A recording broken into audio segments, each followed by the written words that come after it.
일주일 전입니다. 이명박 전 대통령이 징역 15년, 벌금 130억 원의 1심 판결을 받았죠. 판결에 실망한 이 전 대통령, 당시 항소를 할까 말까 고민을 했다고 하는데 이유는 뭐 항소해봐야 무슨 의미가 있겠느냐 이런 반응이었다고 하는데 오늘 항소 기한이었습니다. 그런데 결국 항소를 했거든요. 그래서 어떤 배경이 있는지 지금부터 짚어보도록 하겠습니다. 보시죠. MB 고심 끝에 항소 결정. 다시 한번 법원 믿어보자. 이런 마음일까요? 항소심에서 벌어질 일들은 과연 무엇일까요? 여기 보겠습니다. 재판 의미 있나라던 MB 다시 한번 법원 믿어보자. 오늘 항소를 결국 했습니다. 마지막 날이었었는데 1심 재판 전에는요. 측근들 추궁 안 받게 하라. 그리고 검찰 증거에 동의했습니다. 그러나 재판부는요. 관련자들 진술 증거를 삼아서 종합해보면 다스는 MB 것 넉넉히 인정된다. 이렇게 판결을 했죠. 오늘입니다. 항소를 했는데 다시 한번 법원 믿어보자고 결정했다. 이런 얘기가 전해지고 있습니다. 자, 그럼 앞으로 어떤 일들이 벌어질까요? 법정 싸움을 계속 선택을 한 건데요. 이상 예상되는 결과 세 가지 저희가 꼽아봤는데 측근과 법정서 진술 공방을 벌일까요? 아니면 문제점 하나하나 지적하면서 셀프 변론? 이렇게 나올까요? 아니면 셀프 변론 아닌 침묵으로 일관할까요? 궁금합니다. 영상 보시죠. 현대건설을 퇴사하여 설립 과정에 함께 참여하였던 안창석의 진술. 피고인이 경영 상황을 보고받았고 이상은이 다스 경영에 관여하지 않았다는 점에 대한 최동영, 김종백, 김혜권 등의 진술. 비자금 조성의 회계 처리를 직접 하였고 비자금이 피고인에게 가는 것으로 알고 있었다는 격리 직원들의 진술. 1992년 총선 당시 선거 캠프에서 일하면서 김성우가 보고하러 오는 것을 보았다는 권효곡의 진술이 모두 김성우 등의 진술에 부합합니다. 이들은 피고인에게 일부러 불리한 진술을 할 이유가 없는 사람들로 보이고 막연한 추측이 아니라 자신이 관여했던 부분의 구체적 기억에 기초해서 진술하고 있습니다. 반면 BBK 특검 당시 관련자들이 회의를 하면서 말을 맞춘 정황이 많은 사람들의 진술과 자료로 밝혀졌습니다. 결국 김성우, 권승호의 진술의 신빙성은 제3자의 진술과 일치하는지, 객관적 물증과 정황에 들어맞는지, 진술이 합리적인지 등을 종합하여 판단할 수밖에 없습니다. 최초 송금자가 누구인지는 지금으로서는 확인할 수 없지만 앞서 본 사람들의 진술과 증거들, 합리성 등을 고려하면 김성우의 진술은 충분히 믿을 만합니다. 그 외에 피고인의 지시로 다스 미국 소송을 총괄 지원한 김백준이나 PPP 기획안을 작성한 재송환도 모두 다스는 피고인의 것이라고 진술하고 뒤에 살펴볼 사정들도 모두 피고인이 다스 실소유자임을 증명하고 있지만 위에 살펴본 사정만으로도 피고인이 다스 실소유자이고 비자금 조성을 지시하였다는 사실이 넉넉하게 인정됩니다. 이명박 전 대통령 다시 한번 법원을 믿어보자며 항소를 결정했습니다. 과연 어떤 의미일까요? 그리고 2심에서는 어떤 일들이 벌어질까요? 이 질문을 미리 드렸습니다. 먼저 최경철 편집위원부터 보겠습니다. 상급심에 가서 반전을 노리겠다는 전략을 세우신 것 같은데 근데 제가 볼 때는 가능할까요? 여태까지 나왔던 그 이명박 전 대통령이 불리하게 만들었던 진술들 이것들을 전부 다 뒤집을 만한 진술들을 모아오겠죠. 그러니까 지난 30년간 회사를 운영하면서 이상은이 이 회사의 주인이라는 진술을 해줄 만한 분들을 이제 데리고 와서 그분들은 그러면 과연 어떤 증거들을 갖고 있는지 그러한 증거들을 맞추고 진술을 맞춰서 반격에 나서겠죠.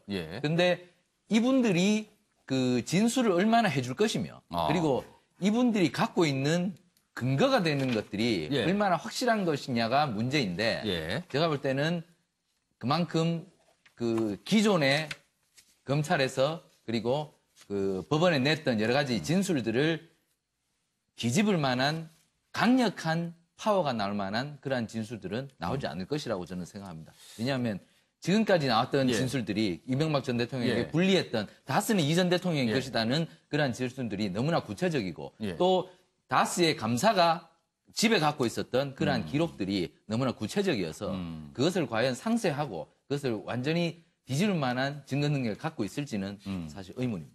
강기정 전 의원님, 이명박 전 대통령이 말했던 다시 한번 법원을 믿어보자라는 말은요, 좀 돌려서 생각해보면은 그러면 법원을 믿지 못했다. 그렇지만 이번에 한번 믿어보자. 이런 의미도 되거든요. 결국은 이제 본인의 예. 가장 측근들이 결정적인 증거가 됐기 때문에 예.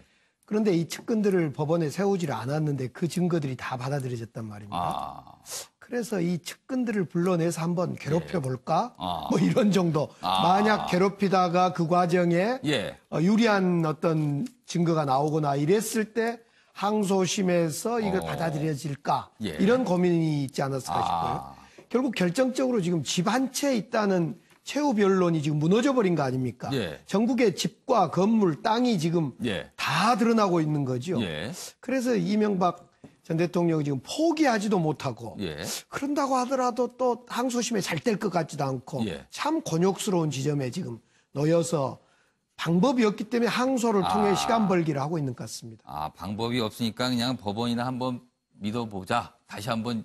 그렇다면 약간 좀 이렇게 뭔가 내려놓은 듯한 느낌도 있는 것 같기도 하고 그렇습니다. 자, 차재현 교수님은 어떻게 보세요? 예, 저는 뭐 이번 결정 보면서 역시 MB구나 하는 생각을 역시 했습니다. MB다? MB는 처음부터 끝까지 실용주의로 가는 것이 아닐까라는 생각을 해봤습니다. 사실 뭐 오늘 이 항소 결정에 실용주의의 모습이 그렇죠. 나타납니까? 실용주의 모습이 나타나는 것이죠. 예. 그러니까 본인이 박근혜 전 대통령은 딱 1심 보고 나서 이거는 더 이상 뭐 답정너 재판이다. 더 이상 기대할 거 없다. 나 뭐 예. 정치적 투쟁이 들어간다. 딱 선을 그었지 않습니까? 그러나 예. MB는 미련이 남는 것이죠. 아마 상급심에서, 항소심에서 상당한 정도의 그 이 징역형을 조금 형량을 줄일 수 있다고 한다면 아마 그 본인 스스로는 아마 그런 생각을 하고 있을 거예요. 아마 조금 그 다음 그 대선 시기 또 더 나아가서는 정권이 교체되는 과정, 뭐 그 정도가 된다고 한다면 어떤 식으로는 예. 정치적 사면이 있을 가능성이 높을 것인데 어. 내가 미리 지금 그 상급심의 투쟁을 통해서 예. 상당히 형량을 좀 줄여놓으면 예. 난 좀 더 박근혜 전 대통령보다 좀 쉽게 풀려나가지 않을까라는 실용적인 계산을 아마 저는 하고 있지 않을까 하는 생각을 합니다. 그래서 처음부터 끝까지 예. 뭐 실용주의다. 역시 MB답다는 결정이다 하는 생각을 오늘 해봤습니다. 박근혜 전 대통령은 확실히 결이 다르다. 지금 이런 설명이시네요. 알겠습니다. 윤기철 부대변인은 어떻게 보세요? 저는 현실적인 결정이라고 생각하는데요. 역시 이게 지금 실용주의하고 비슷하네요. 예. 현실적인 결정이면. 검찰도 예. 이제 항소를 했기 때문에 사실은 예. 위험 부담이 있는 항소가 돼요. 그러나 검찰이 항소한 부분을 살펴보면 예. 이제 공소기각 면소 무죄 판결 난 부분은 사실 깔끔하게 정리가 된 듯해요. 그것이 예. 뒤바뀌어서 다시 형량이 올라가거나 죄가 늘어날 것 같지는 않다는 판단을 한 것 같고요. 그렇다면 증인신문 등을 통해서 양형에 도움되는 여러 가지 사실들을 주장하면서 어필하지 않을까. 최소한 형을 좀 낮출 수 있다. 예, 그래서 변호인으로서는 아마 항소할 것을 권유했을 걸로 그렇게 예상이 됩니다. 현근택 변호사는 어떻게 보세요? 네, 저도 뭐 검찰이 항소를 했기 때문에 예. 항소하든 안 하든 일단 재판에 나가야 되거든요. 그렇긴 하죠. 예, 근데 아마 항소심에서는 뭐 계속 나오질 것 같지는 않은데요. 예. 아마 이제 변호인이 할 수 있는 건 이제 증인들을 불러가지고 핵심적인 증인들을 불러가지고 주요한 핵심 증인들 있지 않습니까? 예. 그분들을 불러서 이제 증인을 들어보는 것밖에 없는데 예. 저는 한 가지 의문이 이거예요. 그러니까 MB 주장은 계속 이상은 거다. 그럼 이상은을 증인으로 신문했을 때 그 답이 나와야 되거든요. 내 거다.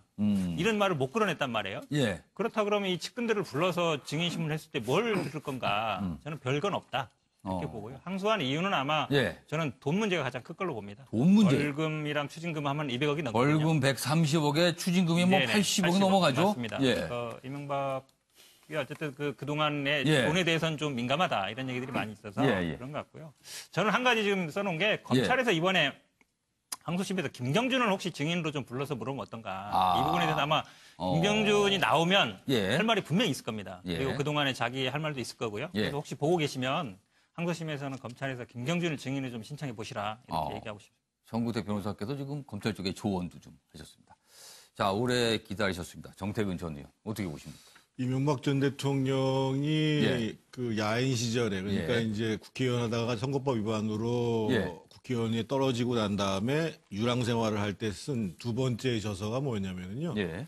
절망이라지만 나는 희망이 보인다. 이 저서를 쓰고 사실은 서울시장에 도전해서 당선이 됐는데 지금 상황하고도 좀 제가 이제 구체적으로 말씀을 드릴 수 들어가나요? 없습니다만 MB는 MB식의 희망을 지금 보고 있을 겁니다. 희망. 예. 근데 결국은 저 재판의 핵심은 결국은 다스는 형님 것이다 예. 라는 것을 증명하는 것인데 예.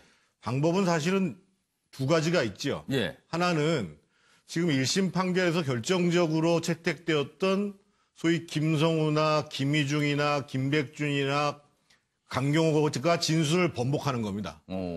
그래서 사실은 검찰에서 지금도 저 사람들 재판이 안 끝나거나 예. 기소를 다 안 하고 있거나 예. 그래서 그 가능성은 사실은 쉽게 보기가 어렵습니다. 그래서 본인 1심 재판에서 저분들의 진술서를 검찰에서의 진술조서를 다 증거로 채택을 했거든요. 그래서 저 사람들 중에 진술을 번복하겠다라는 사람이 나오게 되면 상황이 달라질 수 있고. 근데 예. 지금 봐서는 쉽지 않거든요. 예. 두 번째 방법은 뭐냐? MB가 다스를 포기하는 거죠. MB가 다스를 포기해서 어떻게 포기하는 겁니까, 그러면? 예를 들면 형님 거라는 걸 확실하게 증명할 수 있는 방법은 예. 형님이 다스를 매각해가지고 예. 매각한 돈을 전부 다 자기 통장에 집어넣으면 그 형님이. 그럼 형님 거죠. 누가 권영미 씨. 봐도. 지금 이제 그 처남댁인 권영미 씨가 갖고 있는 30%의 지분을 예. 전부 매각해가지고 예. 자기 통장에 갖고 있으면 그러려면 어떻게 해야 되겠어요? MB가 포기를 해야죠, 다스를. 너무 어려운 얘기했나요? 그런 일이 있을까요? 모르겠습니다. 아무튼 뭐 2심 여러 가지 상황에 뭐 공방이 오갈 텐데 저희가 좀 기다려 보도록 하겠습니다. 다음 주제로 갈 텐데요. 지금 시각을 보니까 오후 7시 8분을 지나고 있습니다. MBN 뉴스와이드는요. 유튜브로도 생방송되고 있다는 점 알려드리겠습니다. 참고하시기 바랍니다. 다음 이슈로 바로 가겠습니다. 보시죠.